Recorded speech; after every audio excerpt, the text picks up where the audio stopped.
Le coup de projecteur de l'éclaireur, Patricia Serinzek reçoit Declan Hill, l'un des plus grands spécialistes mondiaux de la corruption dans le sport.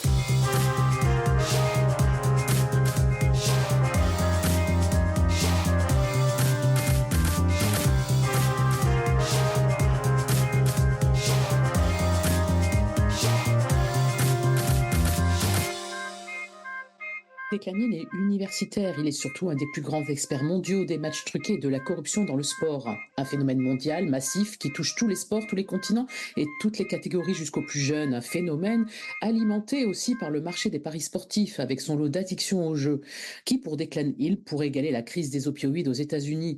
On compte chaque jour 60 000 événements sportifs sur lesquels il est possible de parier. En Angleterre, 60 000 jeunes de moins de 18 ans sont dépendants au jeu.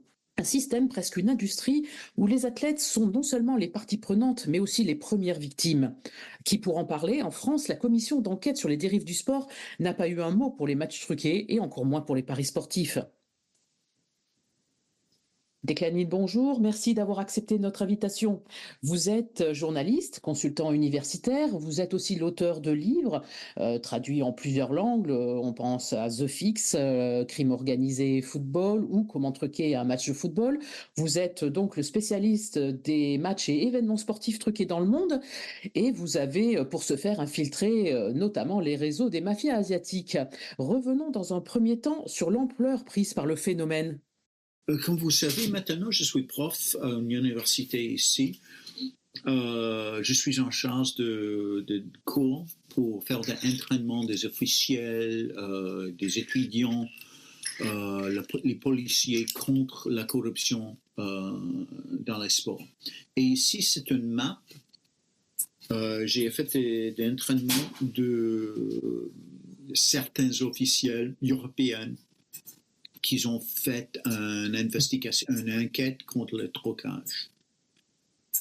Et je dis finalement, est-ce que vous pouvez me donner des exemples quand vous avez fait des interviews avec les troceurs, les pays où ils sont en train d'être engagés dedans, de les pays où ils ont des matchs truqués durant les derniers 5 ans.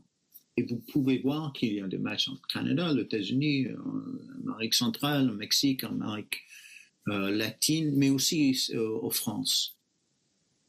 Et aussi, ils ont des pays, par exemple, Brésil. Ils ont plein de matchs truqués maintenant au Brésil. Hong Kong aussi. Je ne suis pas certain si vous avez vu mon tweet d'hier. J'ai trouvé une histoire à Hong Kong où il y avait un match truqué et les deux équipes sont des petites gamines de 8 ans, des écoliers. Ils ont truqué un match. C'est incroyable. Mais la chose qui est importante, c'est il y a un marché. En fait, il y a 2 marchés. Un, c'est le marché, évidemment, de l'esport et l'autre, c'est le marché des parieurs. Et vous pouvez voir qu'il y a 1,63 trillion de dollars américains qui est dans cette marché. Et cette marché, c'est en concours avec le marché légal de l'esport. Il y avait ça c'est Macao et Manila, c'est le 2 centres de les paris en le monde. Ça c'est les 6 grands sociétés plus grandes, les bookmakers plus grands dans le monde. J'ai des contacts parmi presque toutes ces sociétés. Et comme une échelle de comparaison, j'ai demandé à mes étudiants, OK, combien de vous avez attendu de la société Adidas ou Adidas? Et tout le monde dit, ah oui, bien sûr, prof. Et c'est la compagnie la plus grande dans le marketing, la marchandise de sport. Et je pense que chaque année, c'est 10 billions de dollars américains, plus ou moins. Juste un de ces bookmakers, juste un, c'est au minimum 47 billions de dollars chaque année. Alors, vous pouvez voir qu'il y a un marché de l'appareil qui est intéressé en payer les joueurs, les entraîneurs, les dirigeants de les clubs, les sports, d'être corrompus. Ça, c'est SBO Bet. Et je ne sais pas certaines, si vous avez vu ça avant, mais ça, c'est typique. Chaque jour, il y a 60 000 événements sportifs que vous pouvez placer des paris sur 60 000. Et dedans ces 60 000 événements sportifs, il y a 20 000 points pour un parieur de placer de l'argent sur ces points. Et des points obscurs. S'il y a l'Empire dans un match de cricket, tient un chapeau ou non. Les numéros sur le total des numéros sur les uniformes de l'équipe. Bla, bla, bla. Alors ça, c'est la grande tentation maintenant. Et c'est disparu jamais.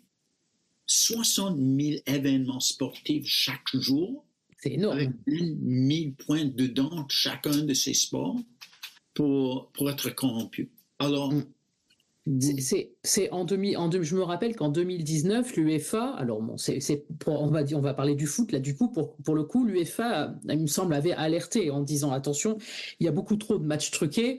C'était en 2019 et j'ai vu que dans le rapport 2021, mais je crois que 2022 aussi, hein, il y a une agence, hein, je crois, qui répertorie en gros tous les matchs truqués, avait l'air de dire qu'en 2021, on avait battu un record, 2022, on continuait de battre des records. Donc on a l'impression que c'est de plus en plus. Qu'est-ce qui explique cette alors, je ne sais pas s'il y a une accélération ou en tout cas un élargissement, qu'il y a de plus en plus de matchs truqués ou de plus en plus de sports concernés, de plus en plus de pays concernés. Mais qu'est-ce qui explique cette ampleur prise par ce phénomène? Je retourne à cette explication un peu académique. Il y a un marché où la plus grande compagnie a une valeur de 10 billions de dollars. Mais il y a un autre marché qui est énormément plus grand que le marché sportif. Et il y a des valeurs maintenant de troquer des matchs que ça fait 20 ans, 10 ans, 5 ans. Il n'y a pas de valeur de le troquer. Par exemple, maintenant, il y a un cauchemar de corruption dans Uganda. Uganda? Pourquoi Uganda? Parce que le marché des parieurs international a découvert le foot en Uganda. Chaque joueur là-bas, s'ils ont des chances, recevoir un salaire de peut-être $1, $2 par chaque match. Alors la corruption, la temptation, c'est énorme. C'est énorme maintenant. J'ai juste terminé une série de présentations pour le gouvernement brésilien parce qu'ils ont des problèmes à le leak là-bas.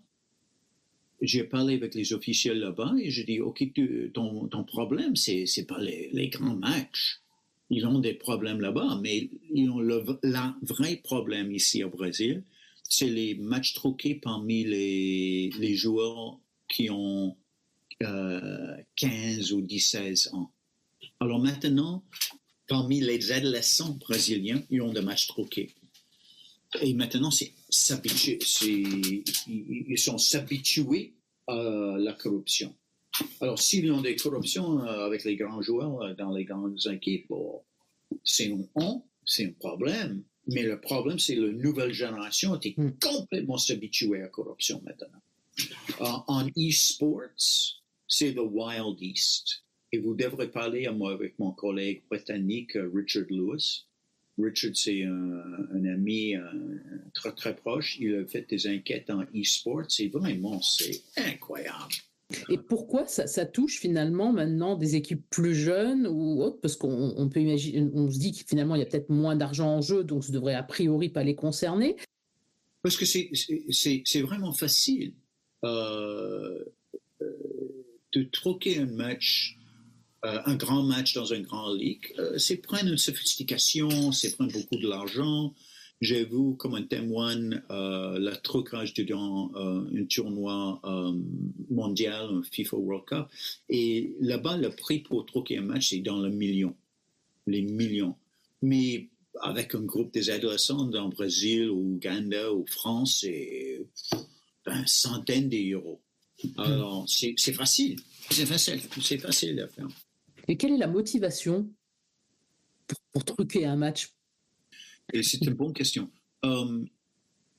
Parmi les professionnels, j'ai vu deux grandes motivations.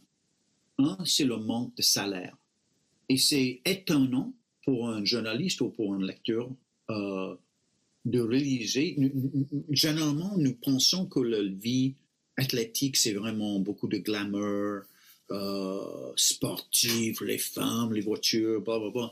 Mais la réalité, en la plupart des pays européens, la vie athlétique pour les jeunes athlètes, c'est très, très difficile. Et par exemple, je pense que c'est l'année passée, il y avait une grève en Espagne avec les joueurs dans la Liga. Alors, les joueurs professionnels dans la ligue le plus grand en Espagne, c'est pas Real Madrid, c'est pas Atlético, c'est pas Barcelone, mais les équipes qui sont en train de jouer contre ces équipes. Et certains des joueurs ont dit, nous n'avons pas reçu notre salaire pour 6 mois. Alors dis-moi, comment est-ce que si une personne n'a pas reçu son salaire pour 6 mois, c'est facile à comprendre pourquoi ils ont ouvert la corruption. Et comme vous savez, il y avait une série en ligne des scandales dans le foot et dans le sport en Espagne avec corruption. Alors pour moi, c'est deux choses. Le salaire, le manque de salaire, le manque de l'argent pour les joueurs et les entraîneurs, c'est une grande porte ouverte pour corruption. La deuxième chose, c'est l'existence d'un marché gris dans les sports. En Portugal, en Espagne, en Italie, ça s'appelle la Sistema. En Roumanie, il coopérative. C'est le même en Grèce, le même en Turquie. Franchement, c'est le même ici aux États-Unis. Et ça, c'est d'après un certain point dans la saison, les gérants les équipes commencent de vendre les points. Alors, toutes les équipes, dans le commencement de la saison, jouent les matchs honnêtement, en général. Mais en peut-être mars ou en avril, il y a 3 groupes des équipes. Un qui est en train de peut-être gagner la promotion ou gagner la champion.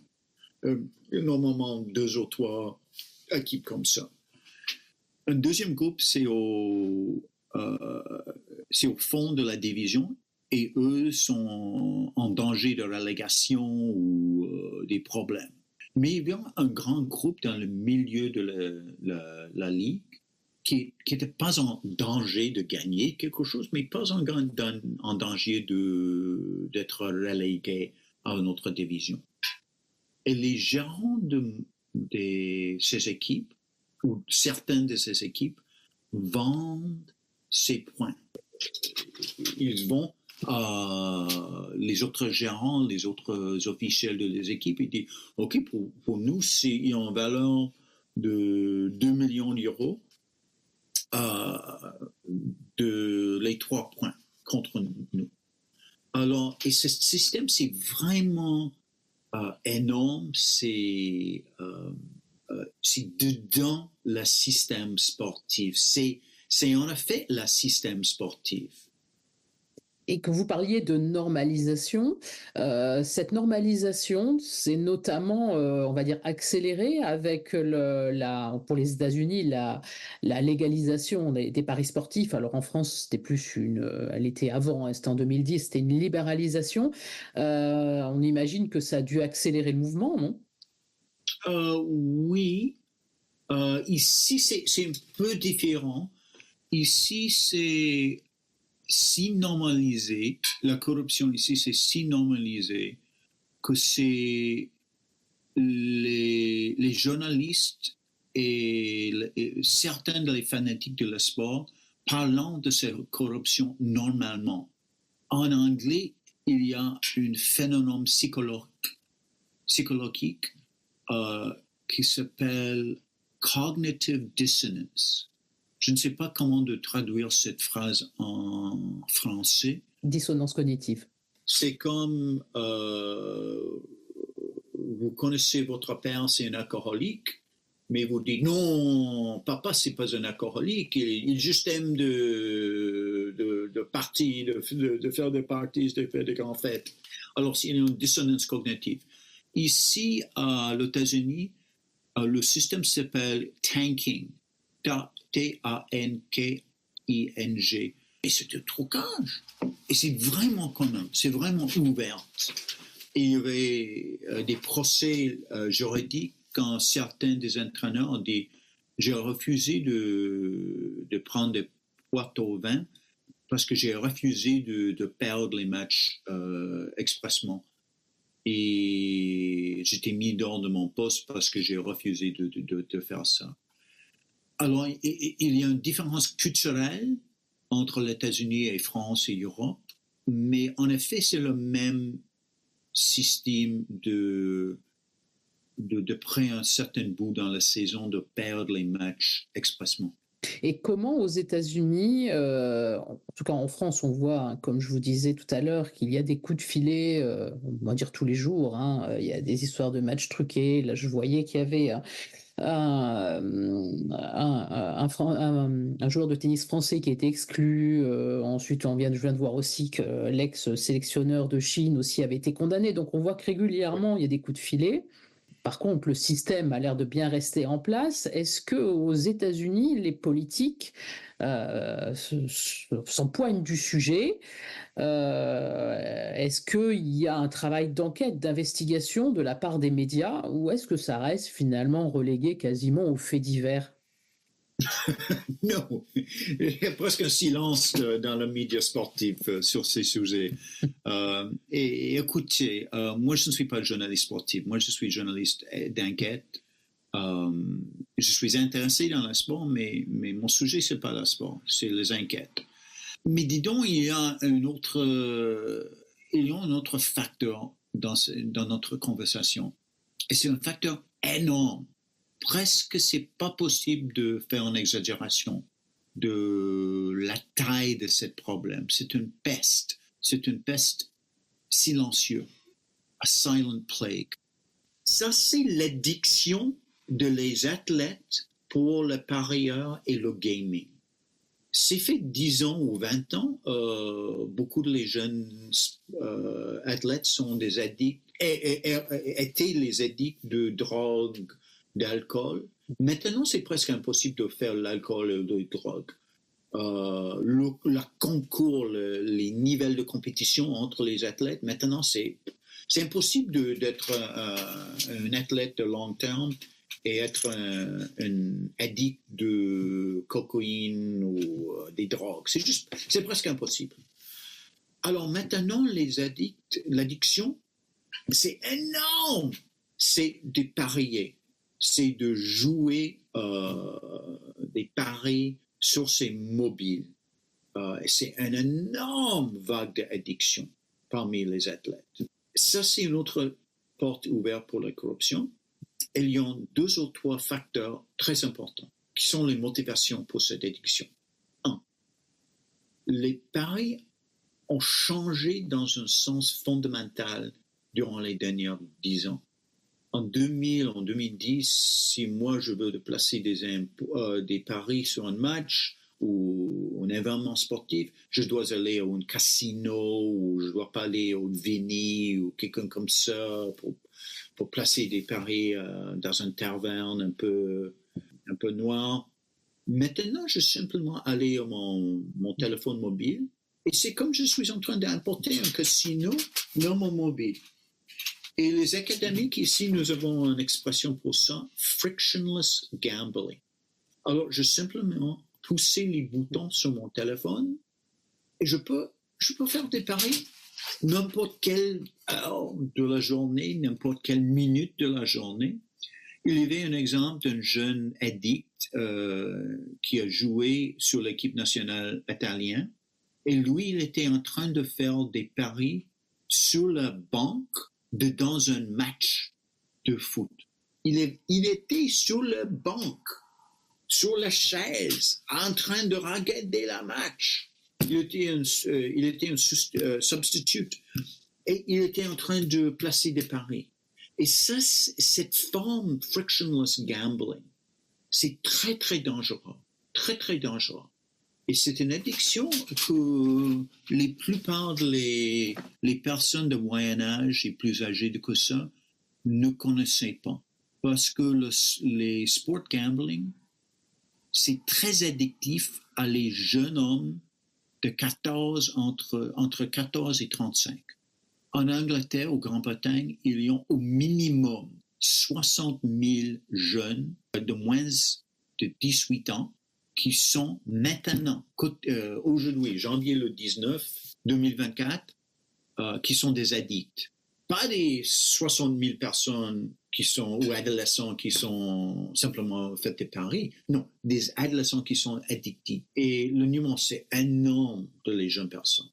Mais dedans cette groupe, il y a un groupe des professionnels qui sont entre 8 et 12 fois plus ouverts à la tentation d'addiction à la pari. Et ça, c'est les athlètes. Dans la société en général, les jeunes hommes entre 14 et 35 ont une menace enlevée de la tentation d'addiction à pari. Mais dedans cette groupe des jeunes hommes, le groupe qui sont plus menacés sont des jeunes athlètes.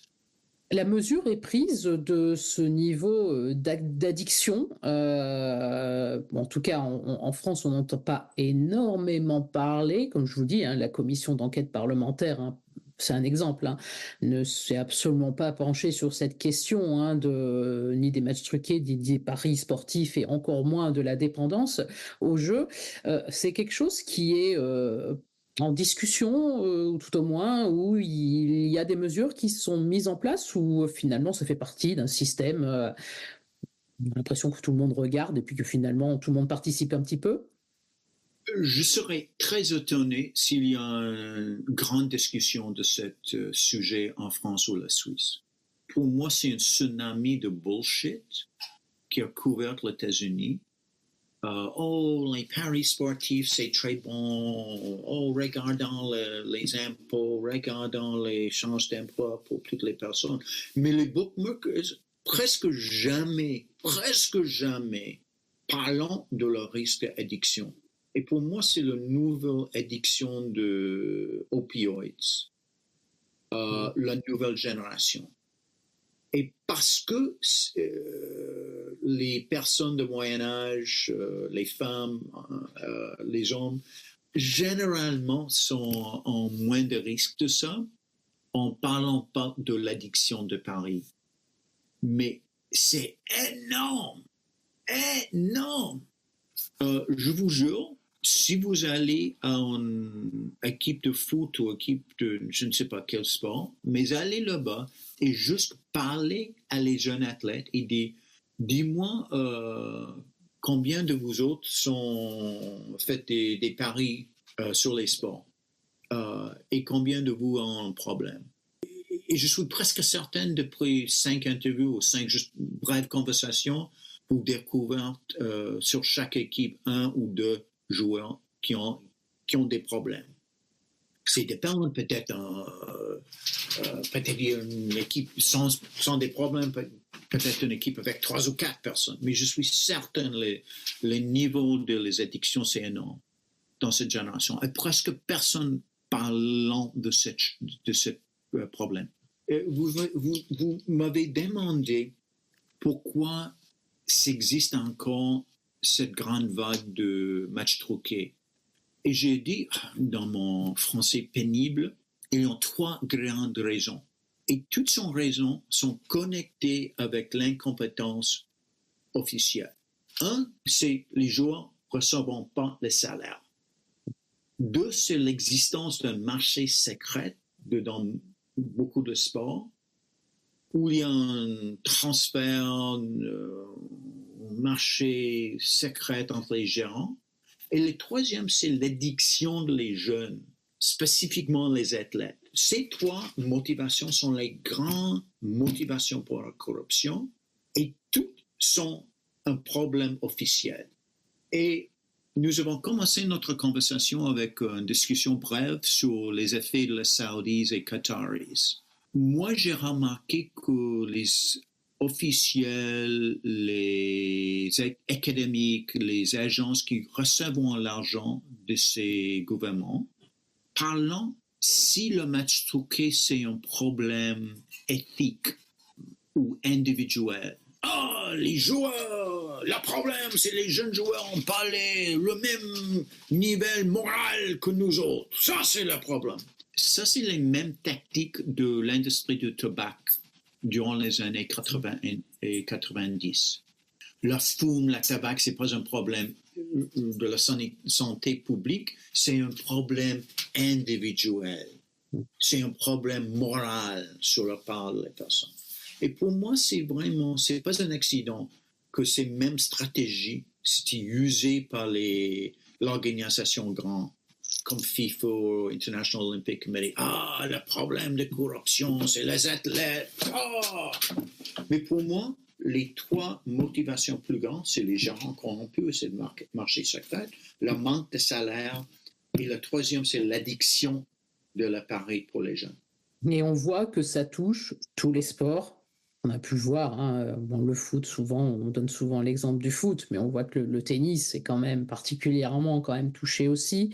L'athlétisme, on voit aussi, ce que j'ai pu voir, c'est que tous les continents en fait sont touchés, hein, et notamment l'Asie aussi. Pas notamment, on va dire aussi. J'ai eu une interview avec un fixeur, c'est fait 2 mois, en novembre. J'ai parlé avec Louis. Il dit oui, je suis en train de faire le trucage parmi les sports féminins avec les femmes. Et je dis, pourquoi? Je dis, il y a moins de problèmes. Les femmes sont plus honnêtes. Quand ils prennent un porte-au-vin, il y a même moins d'ego. Je pourrais faire ça facilement. Il n'y a pas de scrutiner sur les sports féminins maintenant. Alors, vous avez raison. Tous les sports sont en risque maintenant, est en danger. Et quels moyens on a face à ça? J'ai vu qu'il y avait eu quelques coups de filet d'Interpol, qu'il y a une agence, alors je ne me rappelle plus son nom exact, hein, une agence pour lutter en gros pour l'intégrité dans le tennis, hein, je vous dis ça comme ça. Il y a aussi des agences nationales anticorruption. Elles ont des moyens, il y a une volonté de faire quoi que ce soit ou Non, en général non. C'est pas une attaque personnelle sur des officiels dedans Interpol. Comme vous, j'ai des bonnes sources dans cette organisation, mais en général, c'est complètement sans crédibilité. Mais nous avons commencé notre discours aujourd'hui avec une brève discussion sur les procurateurs français et en Bruxelles, en la Belgique. Je pense que ça, c'est le grand espoir pour les sports. Je pense que c'est évident que les grandes organisations sportives, FIFA, Comité international olympique, ont des problèmes parce qu'ils sont dans des positions de conflit des intérêts.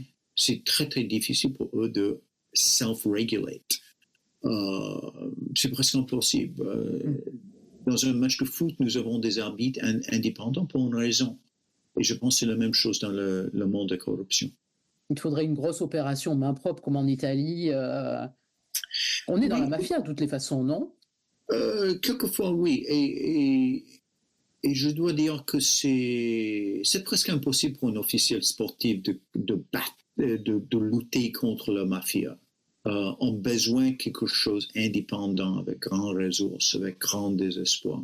Vous m'avez demandé des questions sur les organisations nationales contre la corruption sportive. Certaines de eux sont excellentes. Mais certains d'eux sont simplement une farce. Par exemple, j'ai parlé d'un officiel de cette organisation dans l'Europe de l'Est. Il était une personne très géniale, très sympa, mais il m'avait dit que la corruption, la lutte contre la corruption, c'est juste un de son devoirs. Il a, je pense, 5 ou 6 choses de faire officiellement. Alors, ils n'ont pas de ressources, ils n'ont pas de support pour la lutte contre la corruption. Alors, certains de ces centres nationaux sont très, très bons. Certains sont simplement des farces.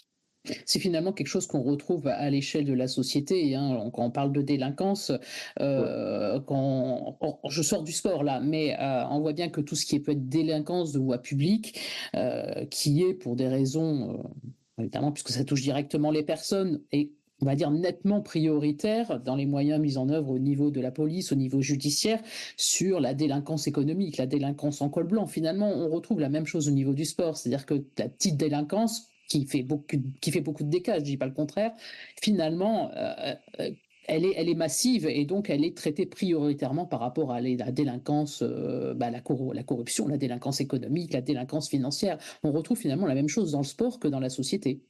Oui. Je vous dis cette histoire parce que c'est un point qui était presque ignoré par le média, presque ignoré. Djokovic a fait quelque chose pour le monde de tennis très, très important.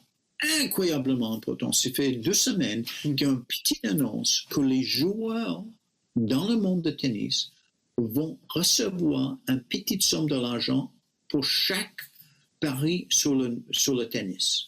Et ça, c'est énorme. Je pense c'est comme, je ne sais pas exactement les figures, les niveaux de cette chose, mais c'est la première chose dans la première sport où les joueurs recevront l'argent directement de la marché de Paris. Et je pense que ça c'est très très important parce que ça ferme la porte de ce grand marché de Paris. Maintenant, les personnes pauvres, les athlètes, vont recevoir l'argent de cet énorme marché. Et je pense que ça c'est très très important. C'est pour gagner l'argent, pour gagner un salaire à ces athlètes. Et j'ai remarqué que c'est prendre un athlète grand comme Djokovic d'organiser. Il était tout à fait avec le problème de corruption dans le monde de tennis et il a créé une solution très innovative, très créative pour arrêter cette monde. Je pense que c'est super bon, super bon. On lui avait proposé, lui, une somme aussi pour perdre un match. Oui. Il me semble, hein, oui, aussi. Donc, finalement, ces sportifs gagnent de l'argent en ne jouant pas, en perdant, quoi. Le problème dans le tennis, c'est le grand nombre de joueurs gagnant pas de l'argent de jouer tennis. Oui, le premier 20 ou le premier 50 joueurs dans le tennis pour les hommes gagnent beaucoup de l'argent, mais le reste, pas beaucoup de tout. Alors ça, c'est le problème. Et cet projet sur le plan de Djokovic et des autres, de donner beaucoup de l'argent de le marché de Paris à ces autres joueurs, c'est très, très important. Je pense que c'est vraiment une idée très, très, très innovative et importante.